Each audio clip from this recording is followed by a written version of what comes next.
आजकल के दौर में हर इंसान हर 10 में से 8 लोग जो हैं वो शुगर का शिकार हैं above a certain age. Mostly लोगों को ज़ियाबितस की शिकायत रहती है, लेकिन इसके साथ-साथ अलार्मिंग बात ये है कि बच्चों में भी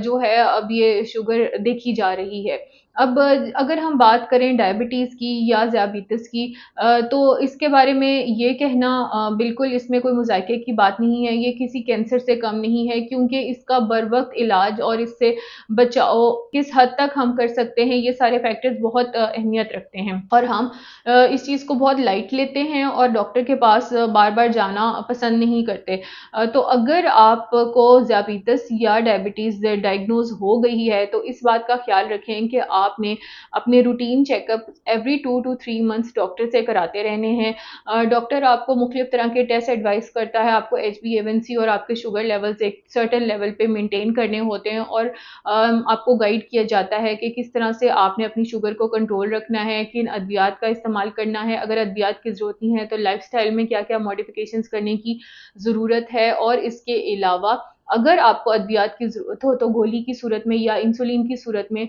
आपका जो ज़ियाबितस का इलाज है वो शुरू किया जाता है। अब अगर हम इस चीज़ को इग्नोर करें और इलाज की तरफ ना आएँ या आपके जिस्म में शुगर जो है वो बढ़ रही हो और आप अपने जो बॉडी आपको अलार्म कर रही होती है, मुख्तलिफ सूरतों में उसकी अलामात आपके जिस्म पे ज़ाहिर हो रही होती हैं, लेकिन अगर आप उन अलामात को महसूस करने के बावजूद किसी डॉक्टर से रुजू नहीं करते या आप ऑलरेडी डायबिटिक हैं और फिर भी आप अपने रेगुलर ब्लड शुगर लेवल्स नहीं कराते, मुसलसल डॉक्टर के साथ राब्ते में नहीं रहते, HbA1c के लेवल्स को मेंटेन नहीं करते, तो आप अद्वियात खाने के बावजूद ऐसा हो सकता है कि जो शुगर है वो आपके जिस्म के मुख्तलिफ अज़ा को ख़राब कर रही हो और इसमें आपके जिस्म का बहुत ज़्यादा तकरीबन हर उज़्व शामिल है। इसमें आँखें, इसमें आपकी गुर्दे, इसमें आपकी जो है वो हर तरह आपकी जो नर्व्स हैं वो भी इन्वॉल्व हो जाती हैं, न्यूरोपैथीज़ हो जाती हैं मुख्तलिफ तरह की, तो हर तरह से आपके जिस्म पे असरअंदाज़ होती है और तकरीबन हर अज़ा को जो है वो आहिस्ता-आहिस्ता नकारा बनाना शुरू कर देती है। अब अगर हम आँखों की बात करें, तो जो शुगर की वजह से आँखों के मसाइल पैदा होते हैं, उनमें एक बहुत इम्पोर्टेंट डायबिटिक रेटिनोपैथी है। इसमें जो है आँख के अंदर रेटिना की जो सोज़िश हो जाती है या रेटिना जो है उसके मसाइल शुरू हो जाते हैं। इसके अलावा जो शुगर के मरीज़ हैं उनमें आँखों के जो इर्द-गिर्द जो है आँखों का जो नंबर है वो बदल सकता है। करीब की नज़र या दूर की नज़र जो है वो फ्रीक्वेंटली चेंज हो सकती है। इसके अलावा आँखों के सामने धुंधलापन आना या मरीज़ का ये शिकायत करना कि मुझे सामने धुंध-सी दिखाई देती है या इस तरह की कोई शिकायत आना कि मुझे नज़र ठीक नहीं आता, एक जो सामने शख्स खड़ा है वो ठीक से नज़र नहीं आता। मुख्तलिफ तरह के मसाइल हैं जो आँखों की बीमारियों की सूरत में एज़ अ डायबिटिक पेशेंट किसी को फ़ेस करने पड़ सकते हैं। एक और बात जो बहुत ज़्यादा इसके अंदर स्ट्रेस देने की ज़रूरत है वो ये है कि शुगर के मरीज़ों को रेगुलरली आई स्पेशलिस्ट से भी अपने जो आँखें हैं उनका मुआयना कराते रहना चाहिए वक़्तन-फ़वक़्तन। और इससे क्या होगा कि आप वक़्त से पहले ही अपनी जो अगर कोई मसाइल आपके दरपेश आने वाले हैं तो वो आई स्पेशलिस्ट देख के उनको कंट्रोल कर सकता है, आपको आँखों के मुख्तलिफ ड्रॉप्स दे सकता है, ये अद्वियात दे सकता है और ये इनमें रेगुलर मुआयने की ज़रूरत होती है। एक मुआयना आप वो करवा रहे हैं जो आप अपने डॉक्टर के पास जाके शुगर की बीमारी का करवा रहे हैं। और अगर दूसरा जो है आपका मुआयना सेपरेटली आई स्पेशलिस्ट से होता है जो आपकी आँखों की बीमारियों का होता है। मोस्टली 60 प्लस जो पेशेंट्स हैं जो डायबिटिक भी हैं उनको ग्लाकोमा या कैटरेक्ट की मसाइल अक्सर दरपेश होते हैं। उसके साथ उनकी आईसाइट भी वीक होती है। So regular eye checkup is really very important for diabetic patients और एट रेगुलर इंटरवल्स जिसको ना छोड़ा जाए एवरी 3 टू 6 मंथ्स या अगर ज़रूरत है तो इसके दरमियान में भी डॉक्टर के मशवरे से उससे मिला जा सकता है। तो इन मसाइल से बचने का बेहतरीन तरीका ये है कि आप अपनी शुगर को कंट्रोल में रखें और शुगर को कंट्रोल करने के लिए आप किसी भी करीबी डायबिटिक क्लिनिक पे जा सकते हैं। इसके अलावा कोशिश करें कि किसी भी करीबी गवर्नमेंट या प्राइवेट के अस्पताल में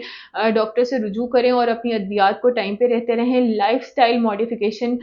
का शुगर कंट्रोल करने में बहुत बड़ा रोल है और अब ऐसी एविडेंसेस देखी गई हैं कि कुछ लोगों ने जिनकी ज़ियाबितस या शुगर अर्ली स्टेजेस पे थी उसको उन्होंने बहुत जल्दी रिवर्स कर लिया विद लाइफस्टाइल मॉडिफिकेशन, और वो लाइफस्टाइल मॉडिफिकेशन यही होती है कि आपने एक्सरसाइज करनी है, आपने वॉक करनी है, आपने मुरगन ग़िज़ाओं से परहेज़ करना है, और आपने जैसे आज से कुछ 50 साल पहले हमारे जो आबा व अजदाद थे वो बहुत ज़्यादा काम-काज करने के, फिज़िकल एक्टिविटी उनकी बहुत ज़्यादा होती थी, उसके आदी थे, तो बैक टू उस लाइफ़स्टाइल जाना है जिसमें आपने अपनी फिज़िकल एक्टिविटी को बढ़ा देना है, क्योंकि अब आजकल के दौर में मोस्टली लोगों की जो ऑफ़िस जॉब्स हैं या जो भी काम-काज है वो बैठ के करने के वो आदी हैं। ज़्यादा टाइम उनका दिन का जो है वो बैठ के गुज़रता है, चाहे वो ऑफ़िसेज़ में हैं, चाहे वो दुकानदार हैं, स्कूल के अंदर काम करते हैं। सो इन मोर देन वन वे जो है लाइफ़स्टाइल जो है सेडेंटरी हो चुका है। तो उससे इम्प्रूव करने का एक ही तरीका है कि जब भी आप अपने दफ़्तर से घर आएँ या दुकान से घर आएँ या आप अपने बिज़नेस से घर आएँ, तो उसके बाद एक हिस्सा दिन का मुख्तस कर दें एक्सरसाइज़ के लिए, और उसमें आप वॉक भी कर सकते हैं और उसमें आप एरोबिक्स या कार्डियो भी कर सकते हैं। लेकिन जो आपने एक्सरसाइज़ करनी है वो आपने डॉक्टर से मशवरा करके करनी है, क्योंकि 40 प्लस एजेस के जो पेशेंट्स हैं उनको मुख्तलिफ तरह के मसाइल होते हैं, कुछ को जॉइंट्स के इश्यूज़ होते हैं, कुछ को जो है वो हार्ट इश्यूज़ होते हैं, और किसी को रेस्पिरेटरी इश्यूज़ होते हैं, स्पेशली जैसे आजकल फॉग है, तो फॉग के दिनों में वॉक जो है वो सख्ती से मना है एक नॉर्मल इंसान को भी। तो अगर कोई डायबिटिक जो है वो खुदा ना खास्ता वॉक करने इस स्मॉग में निकल जाता है, तो उसके जो बाकी मसाइल हैं उसके साथ एक और मसला ऐड हो जाएगा कि वो अपनी सांस के ज़रिए जो पोल्यूटेंट्स अंदर लेके जा रहा है वो उसको रेस्पिरेटरी इलनेसेस की तरफ ले जाएँगे। सो इन बातों का ध्यान करना बहुत ज़रूरी है। जब आपको डॉक्टर वॉक अलाउ करे तो डॉक्टर के मशवरे से वॉक करें, वो कितनी अलाउ करता है उसके मुताबिक वॉक करें। अगर आपको डॉक्टर ये एडवाइस करता है कि आपने ब्रिस्क वॉक नहीं करनी, तो उसकी इस सजेशन के ऊपर ज़रूर अमल करें, क्योंकि ये पेशेंट टू पेशेंट वेरी करता है। हर पेशेंट की अपनी एक डिज़ीज़ हिस्ट्री होती है, उस हिस्ट्री के मुताबिक ही जो है लाइफ़स्टाइल के मॉडिफ़िकेशंस और अद्वियात रिकमेंड की जाती हैं। And last but not the least, जो भी अद्वियात अगर आपने इस्तेमाल करनी शुरू कर दी हैं तो उनको रेगुलरली इस्तेमाल करें, टाइम पे इस्तेमाल करें, ताकि आप जो है ये डायबिटिक रेटिनोपैथी या इस किस्म की और जो बीमारियां हैं जो शुगर से मुंसलिक हैं उनसे बच सकें और महफूज रह सकें।